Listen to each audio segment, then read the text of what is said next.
বাইরে ভাই সীমা সরকারের জামাই কট খাইছে বাউল শিল্পী শিলার সাথে, আর হাতে নাতে ধরছে সীমা সরকার।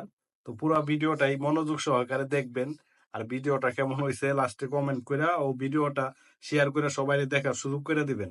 এবার 10-15,000 22,000 টাকা আনছি। আর কই দিয়ে গেছস আল্লাহকে? কিন্তু ছবি দেখছি কোন ছবি? যমুনাতে কি ছবি? বরবাদের টিকিট কেটেছিলাম কিন্তু অন্য হলে ঢুকে গেছিল। কাল লগে দেখছস? শিলা। কোন শিলা? কোন শিলা?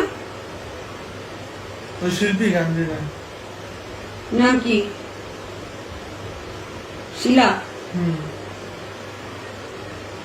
এই যে এই শিলা। হ্যাঁ? হ্যাঁ।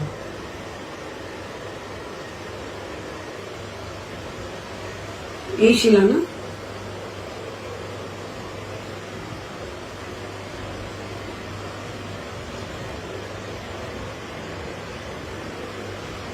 পরে কয় শট দিছস? আরে না খাওয়া কথা কই না গো।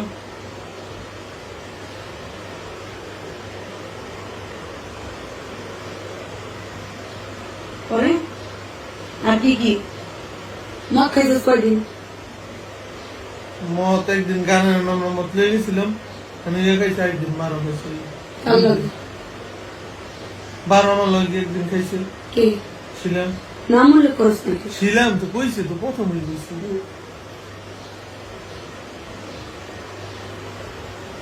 তারপর মদ খাওয়ার কথা কইছে কে? হ্যাঁ কইছি। হ্যাঁ কে? ছিলাম। কি কইছে?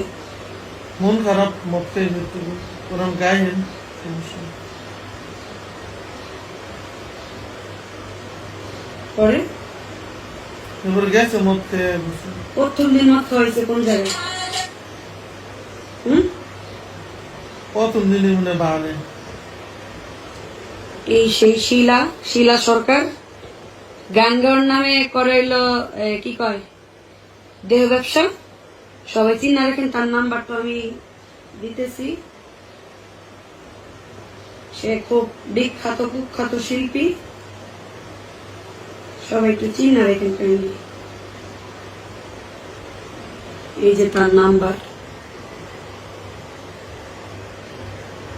কত টাকায় ইয়া করে, মানে কয় টাকা দিলে হ্যাঁ লগে ঘোরা দেবো চলা দেবো, তাহলে আমার দর্শক বিন্দু আছে আমার যারা পেয়েছে এরা একটু ঘুরবো ফিরবো। আমার তুমি ইনসাল করে কি কই মানে কত টাকা হ্যাঁ ইয়া করে? আমি কেন কোনো কিছু কয় টাকা দিতে পারে তোমার লাগে ঘুরছে? না এমনি টাইমে দিই, একদিন মদ খাইছে আর যে একদিন বিকাশে 5,000-9,000 টাকা দিছি। এই পরে পরে এরপরে ঘনিষ্ঠতা বাড়ছে নাকি? হ্যাঁ ঘনিষ্ঠ কোনো সম্পর্ক না মানে